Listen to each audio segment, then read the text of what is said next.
बिस्मिल्लाहिर्रहमानिर्रहीम। मैं हूं अख्तर मलिक।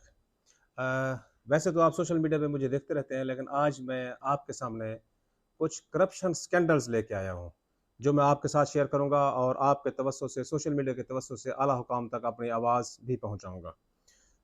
आज मैं बताऊंगा आपको कि सिलाब के अयाम में और अब बहाली का सिलसिला शुरू है, कौन कौन से एक्सियन और कौन कौन से अफसरान करोड़पति बनने जा रहे हैं या बन चुके हैं, और कौन कौन से जो अफसरान हैं वो नैब चलते फिरते नैब का केस है। तो मैं बताऊंगा कि वो कुछ लोग अब इंशाल्लाह गिरफ्तार भी जल्द होने वाले हैं, उस बारे में भी आपको बताऊंगा। तो सबसे पहले मैं आगाज़ करता हूँ महकमा हेल्थ के चीफ एग्जीक्यूटिव ऑफिसर डॉक्टर रियाज, उनका नाम है, डॉक्टर फ्याज, सॉरी, उनका नाम है फ्याज अहमद आरबी, जो एमएस जामपुर भी रहे हैं। वो एज ए एमएस उनकी कोई प्रोग्रेस खास नहीं थी, ताहम वो चूंकि सियासी सिफारिश थी उनके पास और सरदारों को उन्होंने राजी किया हुआ था, तो उसको इसी बुनियाद पे, सिफारिश की बुनियाद पे यहाँ पे सीईओ लगाया गया, चीफ एग्जीक्यूटिव महकमा हेल्थ लगाया गया।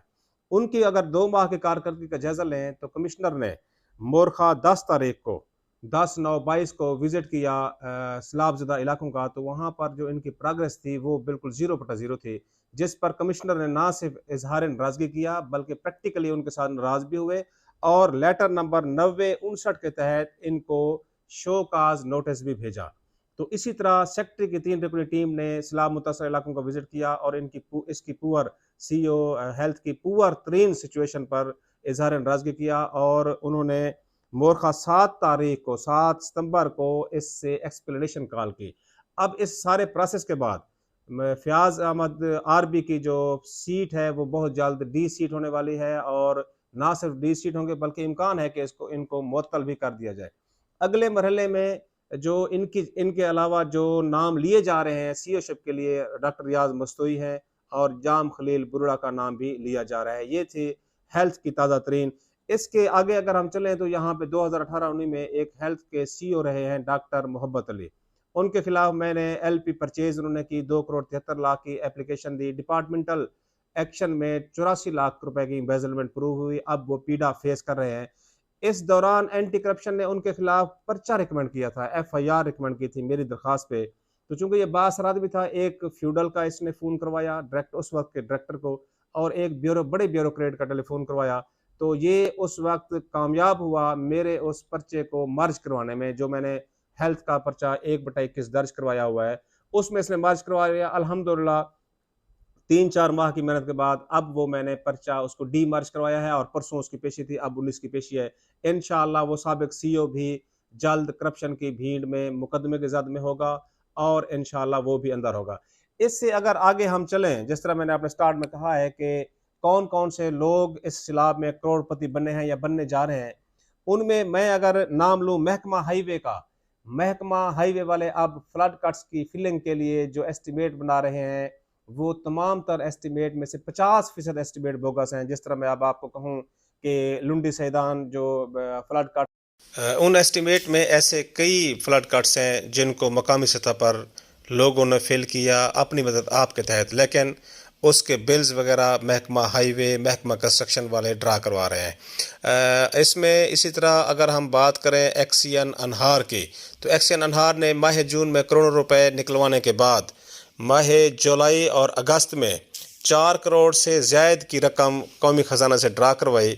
और हम इनसे पूछ सकते हैं, चूँकि बुनियादी तौर पर ये पैसा हमारा है, आपका है, और हमारे टैक्स से ये पैसा जाता है, पूछने का हक महफूज रखते हैं कि हमें ये बताया जाए कि एक माह में कौन सा 4 करोड़ कहाँ पे खर्च किया और इसके एक्सपेंस क्या हैं, इसके एक्सपेंडिचर कहाँ पे की गई। तो मेरे ख्याल में उनके पास जवाब नहीं होता, हम ज़रूर पूछेंगे। इसी तरह हम बात करें अगर कंस्ट्रक्शन डिवीजन की, जिनके एक्सियन जैन मलिक साहब हैं, उन्होंने भी 2 करोड़ 92 लाख, 3 करोड़ का लमसम पैसा ड्रा करवाया है। जुलाई और अगस्त की 2 माह की एक्सपेंडिचर स्टेटमेंट आपके सामने मैं दिखा रहा हूँ। तो उन्होंने भी 3 करोड़ रुपए बताएं कि उन्होंने कहाँ खर्च किए हैं, तो यकीनन वो सवाल जो है ना निल होगा। मैं दोस्तों की मालूमात में इजाफा करता चलूँ कि जो एमरजेंसी फंड्स होते हैं, जिस तरह ये कोई आफात आ गई, सिलाब वगैरह, ज़लज़ले वगैरह, इन अयाम में जो भी فنڈنگ ہوتی ہے وہ آڈیٹیبل نہیں ہوتی، اس کا کوئی آڈٹ نہیں ہوتا، کوئی آڈٹ ٹیم نہیں آتی. تو یہ ان کے افسران کی ثوابدید پر ہوتا ہے کہ جو جتنا چاہے اس کو ڈرا کروا لے اور جہاں چاہے خرچ کر لے. تو یہ سیلاب کے ایام تھے، ان کو کروڑوں روپے آ بھی رہے ہیں، آئے بھی ہیں، تو وہ ظاہر ہے اسی طرح وہ خرچ کر رہے ہیں. میں اس سے پیچھے اگر ہائی وے ڈپارٹمنٹ کے پھر اگر ذکر کروں تو ماضی میں ایک ایس ڈی او نے اور کچھ اوورسیئرز اور ٹھیکیداروں نے 18 ایسے کام تھے جن کا 27% بلو پر ٹینڈر ہوئے. اس کے بعد انہوں نے وہ ٹینڈر توڑے، ریٹس توڑے، اور ریٹس توڑ کے انہوں نے قومی خزانے کو تقریباً 8 کروڑ سے 9 کروڑ روپے کا جو لاس پہنچایا ہے. اس کے تمام تر ڈاکومنٹس ایویڈنس میرے پاس موجود ہیں. انشاءاللہ اس کے رسپانسیبل بھی بہت جلد قانون کے کٹہرے میں ہوں گے اور احتساب کی زد میں ہوں گے، اور باضابطہ انشاءاللہ وہ اریسٹ ہوتے آپ کو نظر آئیں گے. یہ کام ہم اور آپ کریں گے، ہم آپ کے تعاون سے کریں گے، آپ کے تھپکی سے کریں گے. سوشل میڈیا کی اہمیت اور افادیت سے ہم بخوبی واقف ہیں. ہمیں اس مشن کے لیے، اس کرپشن کے خلاف آواز بلند کرنے کے لیے آپ کے بے پناہ تعاون کی ضرورت ہے. آپ ہمارے یوٹیوب چینل کو بھی سبسکرائب کریں اور ہمارا اس حق کی، سچ کی آواز کو بلند کرنے میں ہمارا بھرپور ساتھ دیں، تاکہ ہم اپنے پیسوں سے کرپشن کرنے والے افسران کو بے نقاب کر سکیں، اور ان کی جو لوٹ مار ہے وہ اپنے آپ کے توسط سے، سوشل میڈیا کے توسط سے اعلیٰ حکام تک اپنی آواز کو پہنچا سکیں.